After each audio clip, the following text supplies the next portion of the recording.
Expo 86 in Vancouver, British Columbia, Canada, the World Exposition.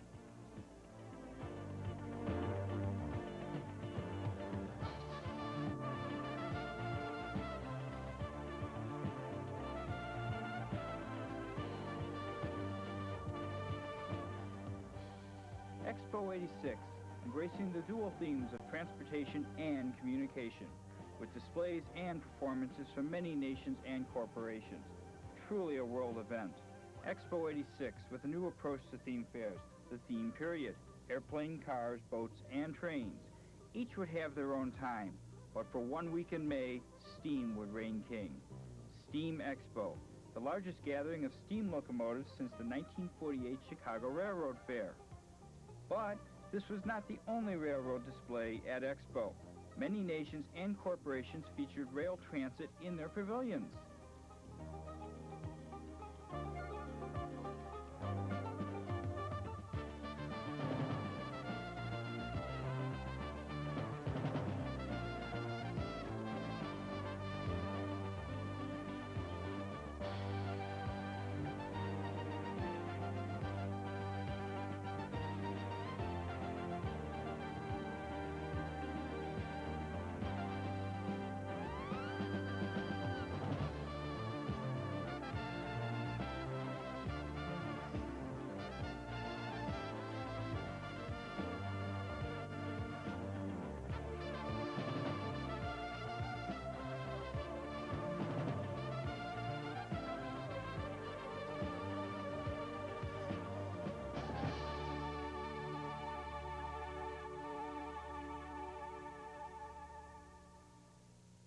The morning of Friday, May 23rd, 1986.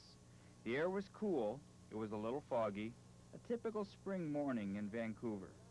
But it was no ordinary day, for at 12 noon, the Grand Parade of Steam occurred along the CP Rail's waterfront tracks. Thousands of rail fans from all over the U.S., Canada, and the world had congregated here. The photo line was a little over 1.5 miles long on both sides of the tracks. 2 to 3 people deep. Certainly the largest photo line in rail fan history. The parade was led by Expo Ernie, the symbol of Expo 86. He traveled on an old handcar operated by 2 railroad pioneers. Soon afterwards, the host locomotive of Steam Expo appeared, the Royal Hudson. Built between 1937 and 1940 for high-speed passenger service, the CPR's semi-streamlined 464 is reliable, powerful, and efficient. They were named Royal Hudsons and received cast metal crowns after the 2850 hauled the special train conveying King George VI and Queen Elizabeth on their Trans-Canada tour of 1939. The Royal Hudsons glamorized the traditional CPR passenger livery of glossy black, gunmetal gray, and Tuscan red with gold lettering and lining. The 2860, an oil burner, spent most of her 15 years hauling the CPR's transcontinental passenger trains through the rugged terrain between Revelstoke and Vancouver. Overhauled in 1974, she's placed in tourist train service on the British Columbia Railway.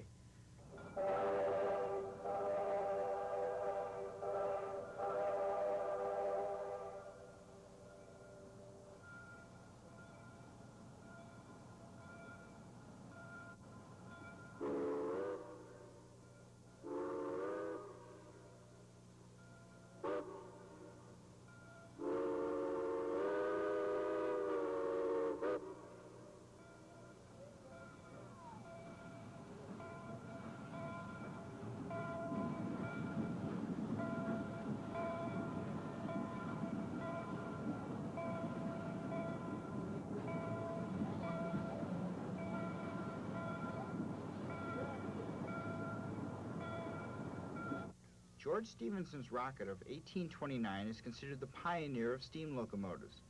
Using a single pair of driving wheels, the rocket was a fast, free-running machine.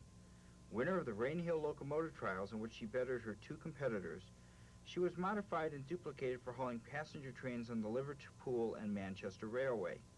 The remains of the original rocket remain in London's Kensington Science Museum. 2 replicas have been built, one in 1921 and this one at Steam Expo in 1979.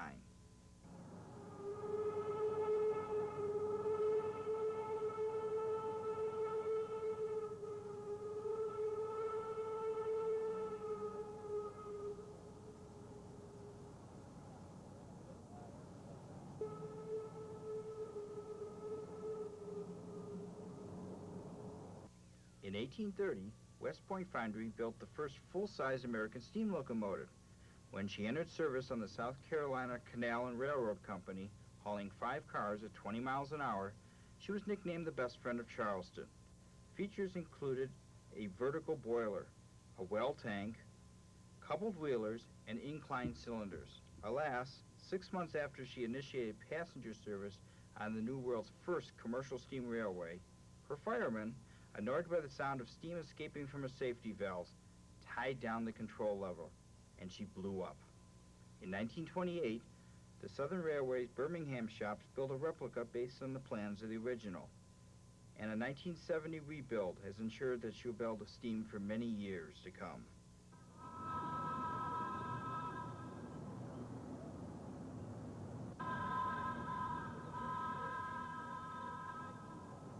The Tom Thumb of 1830, the first experimental steam locomotive built in North America, was the invention of Peter Cooper, who wanted to demonstrate to Baltimore and Ohio Railroad stockholders the advantage of steam power over horse traction in a side-by-side race.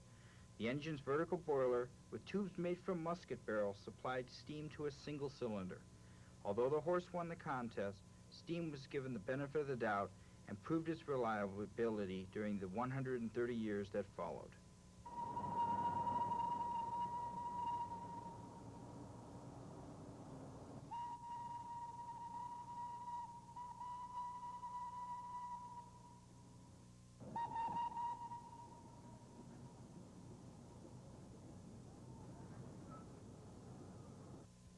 The John Bull was built in England in 1831 by Robert Stephenson for the Camden and Amboy Railroad of New Jersey. When the engine first arrived, in kit form, but without plans or instructions, a young apprentice, who had never even seen a steam engine before, constructed not only the horizontally boilered 040, but a tender as well, with a whiskey cask for water. Later, a cow catcher was added to prevent derailments, along with a new 6-wheel tender, cast iron wheels, whistle bell, and a headlight.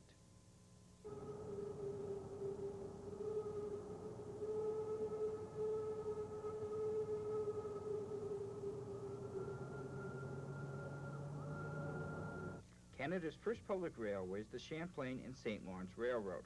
The John Molson is an operating replica for one of the C&SL's 222 locomotives. The original was built in Scotland in 1849 and retired in 1874.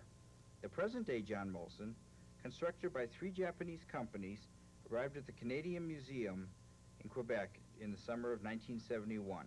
The engine is steamed on special occasions.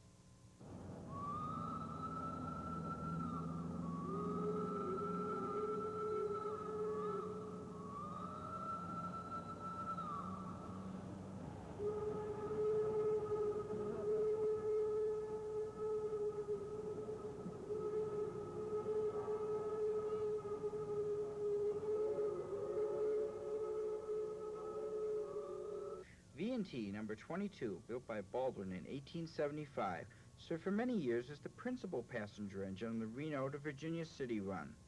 Named for California's easternmost county and mountain range, the Inyo symbolizes the golden age of railroading, when many steam engines wore brass trim and bright paint. Retired in 1926, the Inyo was sold 11 years later to Paramount Pictures. During the course of her film career, the elegant 440 changed her identity many times for her roles in Wells Fargo, Union Pacific, and many other movies. Painstakingly returned to her 1890 appearance 3 years ago, the 111-year-old engine, once known as Brass Betsy, serves as a living tribute to the Old West.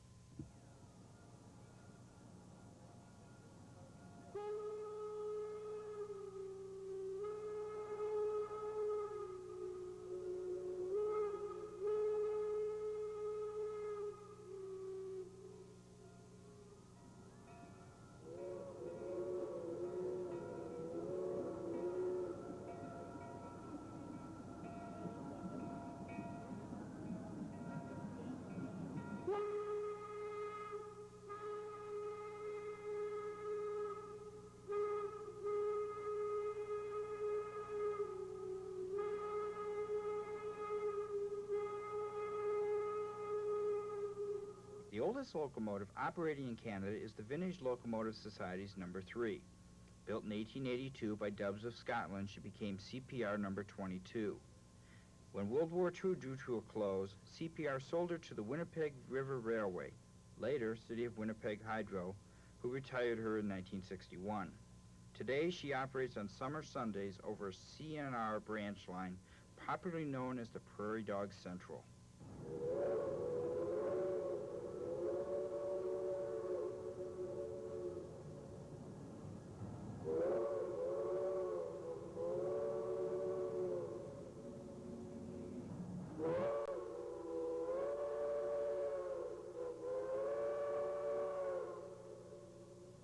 In the 1860s, when lumber companies began felling the giant redwoods of Northern California's Humboldt area, ox teams were used to move the logs to the mill. In 1884, a simple but robust two-cylinder 040 gypsy locomotive was brought to work with the oxen. The Falk, named for Noah Falk, part owner of the Elk River Mill and Lumber Company, would ferry logs to the mill, and by means of spools driven by a third cylinder, reel in the logs for loading. Regulated to less arduous duties by a Baldwin 044 tank in 1903, Number 1 was retired in 1926, but survived to become an exhibit at the Humboldt Logging Museum in Eureka, California, where she was restored by volunteers to operating condition.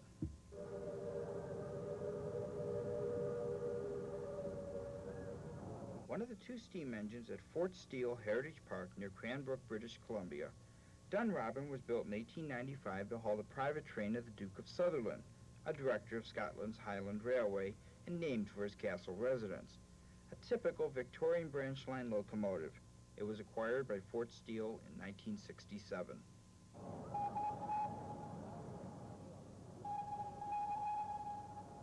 Three identical 280s were built by Baldwin in 1906 to haul sugar beets and freight for the Great Western of Loveland, Colorado. In August 1963, after making her final run on the Great Western, number 51 was sold for preservation and a film career.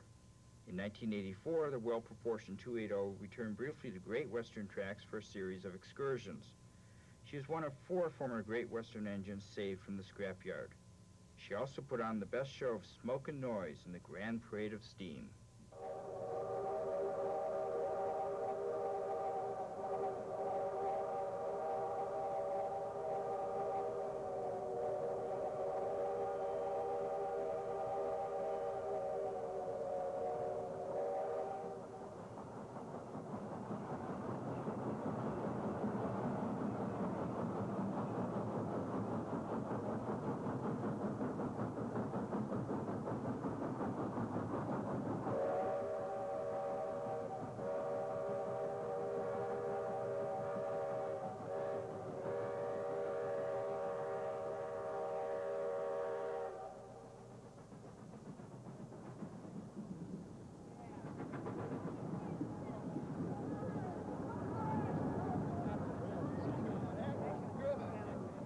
Number 2 was purchased new by the Weiss brothers of Port Alberni on Vancouver Island in 1912 and sold 8 years later to the Alberni Pacific Lumber Company. When retired, she was donated to the city of Port Alberni and placed on display. Restored in 1985 by Alberni Valley Museum staff and volunteers, she is an important part of the museum's collection of operating industrial exhibits.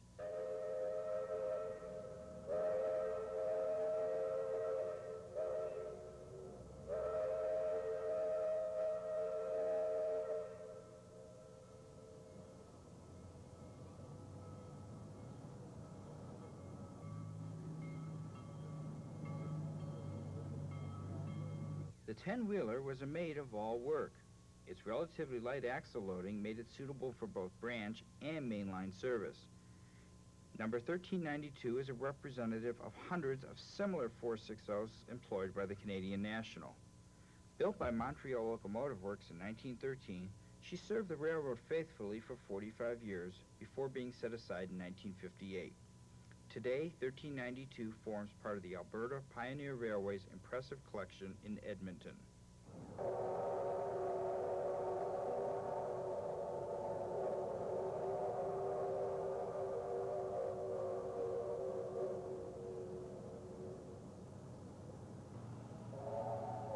Number 4466, a Lima product, she was among the last of a series of 20 060s delivered in 1920, bringing the total of such engines on the Union Pacific to more than 250. She worked primarily in Cheyenne, Wyoming, and Grand Island, Nebraska, before retirement in 1962. After dedicating her to the California State Railroad Museum in Sacramento, the UP funded and supervised restoration, which was completed in 1984. Today, the chunky coal burner hauls passengers during the summer months.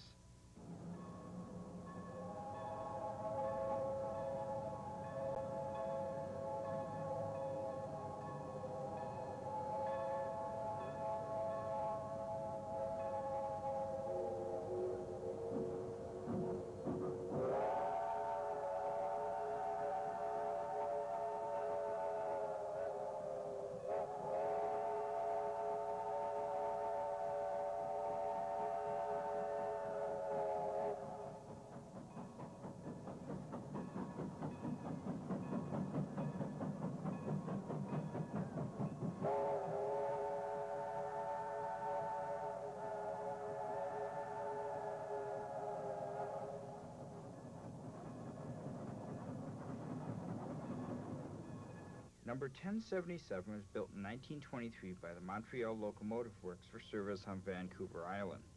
Many years later, the engine was converted from wood to oil firing, and her cab was modified to a vestibule type. The provincial government purchased the 1077 in 1974. She is restored at CPR's Drake Street Roundhouse. In addition to hauling provincial museum train, the 262 has appeared in 2 movies, The Gray Fox and Natty Gann.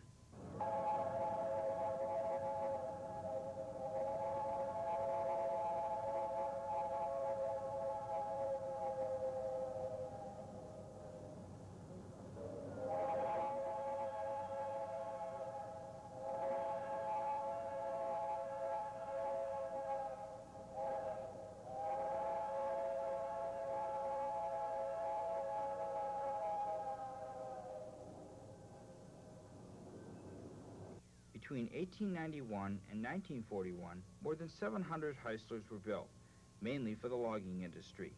In response to Lima's last word in geared locomotives, the 3-truck Pacific Coast Shay of 1927, Whitney Engineering produces powerful West Coast Special Heisler, formerly Kinzua Pine Mills No. 102. Mount Rainier Scenic No. 1, built in 1930, is the last surviving West Coast Special.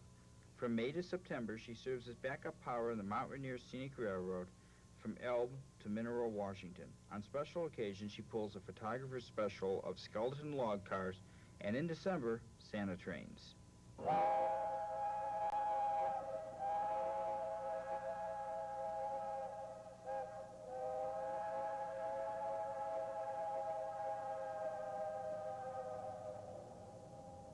The CPR's last home-built steam locomotive, number 1201 of 1944, and her 102 sisters were intended as replacements for aging 460s and 280s on branch lines, and for 462s on commuter and mainline passenger runs.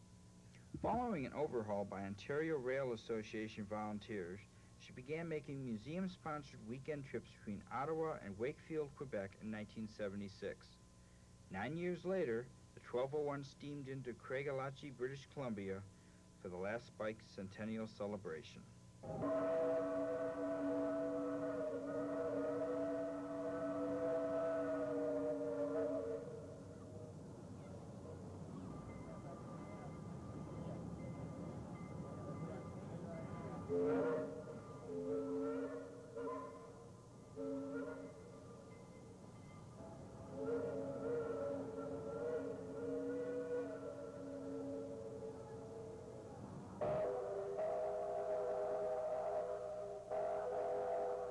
Canadian Pacific 1201 was the last steamer in the parade. After the steamers had left and the crowd had dispersed, it was back to work for the crew of the CP Rail Switcher on the waterfront tracks. Night photography sessions conducted by Jim Boyd of Railfan and Railroad magazine were part of the Steam Expo activities, and these are the results.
This concludes our look at Steam Expo. For more information on Steam Expo, consult the September issues of Trains Magazine and Railfan and Railroad Magazine.